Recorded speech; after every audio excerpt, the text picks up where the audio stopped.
I don't think I'm gonna do these anymore. These Star Wars adversary deck, it's the same video every time. Those Star Wars cards are not as interesting as the ones in Tyrannoth. Because they're not. They're just like equipment, mostly for the most part. There's some lore and equipment. The abilities are never really interesting, never really bring the lore to life. What's the point of doing these? It's a relatively cheap-ish video to make, but that's it. I'm not gonna do any of these anymore. The last one. So Imperials and Rebels 3, the adversary deck, basically it really gives you the sense of this dark, oppressive empire looming over the rebellion.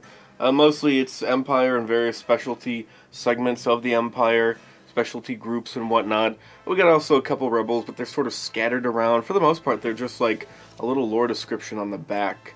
Like a Polis Massa base squadron pilot, CHANDRILAN Navy officer. Those are just different planets. So you get a little background of different types of resistance fighters from different planets. We got some Celestin resistance fighters, heavily armed, but just kind of a boring-ish minion group. As far as minion groups go, they're reasonably strong, and from a lore perspective, they serve as a lot of inspiration for the Rebel Alliance and their tactics and whatnot. We also have these rebels on Typhira, the Black Claw Saboteurs, Bug People. They disrupt the cartel-owned operations of Bacta. So that's the healing medicine. Well, they help sabotage the cartel-owned, which is backed by the Empire, operations of Bacta. The Pilgrims are kind of interesting. For a second, I thought these adversaries came from the Dawn of Rebellion book, and maybe some of them do, but I think for the most part they're, what do you call them? The Age of Rebellion source book, that one. It's Rebel Strongholds. But this one, the Pilgrims, they kind of reference Force adherence. They talk about, basically, they're sort of followers of the Force, but they don't have the Force, and they are adherents, so it's like the Force adherent specialization from Dawn of Rebellion, which is based off of the Asian stick guy who was blind, who could use the Force but not really use the Force or something. Anyway, Pilgrims, they don't want to attract attention to themselves, so they walk around the galaxy looking like this. Because they don't want to attract attention. So the bright orange robes with the boxy tent, so they don't attract attention. They're hard to identify, and also you have a difficult time doing social checks against them if you're trying to convince them to go against their beliefs, whatever that is. I guess there could be some content there. For some reason, the players have to identify a specific pilgrim, or they have to get one of them or more of them to do something that's against their faith in the Force or something.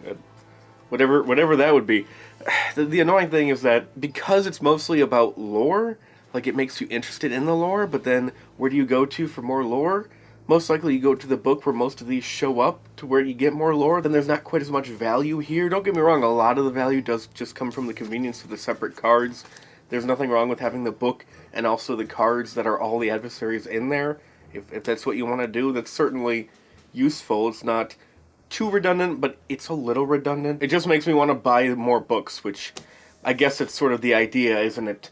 The whales, we got whale people. Well, they're the third sentient race along with Quarrens and the Mon Calamari on the Mon Cala planet. They're sentient, but, you can't tell because they just look like whales. They're just whales, so they get hunted a lot by people. I like the idea of tricking my players into just hunting them for whatever reason. We need the space whale oil to save the orphans or something. You don't want to let the orphans die, do you? Then they found out that they killed an intelligent whale for nothing, just because of a ruse or something. That'd be fun. So we got sort of a neutral enforcer robot, an IG RM series enforcer droid that a lot of crime syndicates will use, or oppressive governments, more smaller local governments is the vibe I get, and the IG designation, so they're sort of related to IG-88 and the IG-100, or whatever other IG droids that we've talked about. There's some relation there. So they're kind of neutral. Most of the rest of the stuff is all Empire. We have the adorable MC... That letter is S, Steve. MSE series maintenance droid. I guess they're sort of the counterpoint minion to the other... Did I mention there's another mechanic? There's an Alliance mechanic minion. Well, we have an Empire mechanic minion in the form of these little guys. And they got some equipment. They're a droid that... It's easy to think of them as like an Empire droid, but they're so common throughout the galaxy. They're always in starports. There's always one just scurrying around. You don't even notice them. I guess like squirrels in a subdivision or something. Okay, now we finally got some not Sith, the Empire, Sith, First Order, Empire. It's all the same crap. It's just the same thing over and over and over again. We got droids, Empire droids. We got Protocol droid. They got some special abilities, but really, I like the description of the personality and what happens to their personality when they don't get a memory wipe. I like that should be a common. Maybe it is a common thing. Every droid with this type of droid, what is their personality like by default, and what does it turn into if they don't get a wipe? That's fun, and they seem like they'd be fun to roleplay as a GM. Maybe the players capture an Imperial Protocol droid. A player is a captured Imperial droid who's been converted. Clever segue to, well, not the K2F, whatever that, the one that everyone was drooling over from the Rogue One movie. He probably wasn't that funny because I don't remember a damn thing from that movie, including him. So you're all probably wrong, and he wasn't really that interesting or entertaining. So we have that class KX series Enforcer droid. And they're fairly strong. I kind of like to think of them as a weaker version of the Assassin droid, the HK Assassin droid. Or at least the HK was the picture used in back the last deck video? Whenever that was. They're an Enforcer droid. Give them a weapon. They don't have a weapon with them, but give them a weapon. They'll shoot people. That's all they do. They shoot people. Speaking of shooting people, we got a couple different types of Stormtroopers. The Specialty Corps Sandtrooper and Specialty Corps Shore Trooper.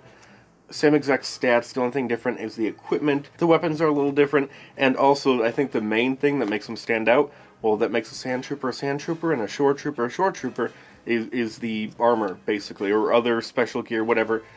It helps them with checks in their particular element, so absolutely try to make an encounter in a particular location. The players have to deal with the natural obstacles of that location, and then have them deal with a couple of these.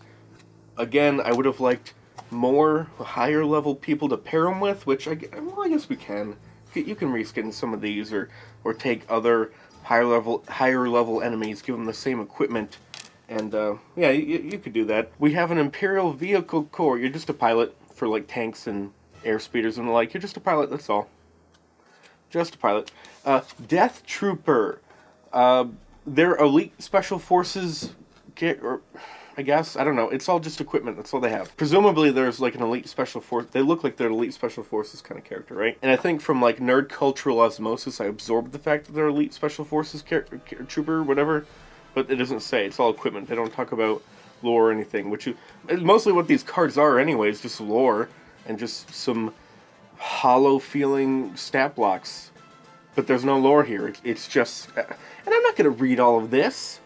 I don't have time for this garbage. I'm not going to read all that giant, unorganized blob of... No. What? I'm just going to take a regular Stormtrooper, boost up their health, and then, I don't know, just throw in some boost die or upgrades. It's just... Like, this game is really easy to improvise as a GM. I'm not going to...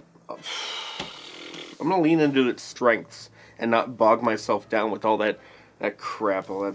globs of text. Oh good, we're almost done. So we got a military informant. They're what you think a military informant would be. They inform the military, they inform the Empire, they're a spy. It's the Kubaz, was it that Zuckuss? Or no, Zuckuss is someone else. It's the guy from the movie, The New Hope, basically. That's Death Star Trooper and Death Star Officer, a minion and rival pairing, which I always love. And also, one thing I like, they have that ability which helps them lead, or the officer has that ability that helps them lead the little guys, which I think appeared in Tyranoth with the groups that meshed well together. I wish there was more of that in Star Wars. Oh, the clones did it. That's right, the more recent stuff. The clone deck, or the deck that had the clones in it, they did a bit of that. And we get a bit of that here, so that will make... them a bit more formidable, and yeah, they're just slightly smarter stormtroopers, and the slightly smarter stormtroopers leader. You could do a campaign on the Death Star, or adventure on the Death Star, I guess. Don't know why you want to. I think that's kind of played out at this point, right? Oh, they're probably going to have another one. Why not? Now for the most interesting part of the deck, the two cards, which a COMPNOR agent and a boss agent. There's these two organizations, like bureaucratic organizations, the Bureau of Ships and Services and the Committee for the Preservation of the New Order, or COMPNOR. It's just two different facets of Imperial lore, bureaucracy, the whole Imperial machine, two different facets that are kind of interesting. I haven't really read enough about the general lore in the core books. Maybe there's content there. Let's see if there's a bit more milk I can wring out of that. That's not the expression. That's close enough. I'm gonna milk the books for all they're worth. Damn it. Maybe I can do some content on the general lore and actually learn about Star Wars. That'd be nice for once. It's been like 2.5 years. But yeah, it was kind of interesting learning a bit more about the inner workings of the Imperial bureaucracy. The douchebags in suits. It was more interesting learning about that. And so yeah, it was kind of interesting. I might. They got weapons. They shoot people. That's all everyone ever does. They got a blaster, they shoot people. It's Star Wars. Oh, thank God we're done. Oh, did I mention there's minions? There's like 9 minions in here. 5 of them are rebels though, so it doesn't seem quite as useful. But there's 9 minions, 4 Imperial, 5 rebel. It's if you're starving for minion groups, we got wide variety of minions.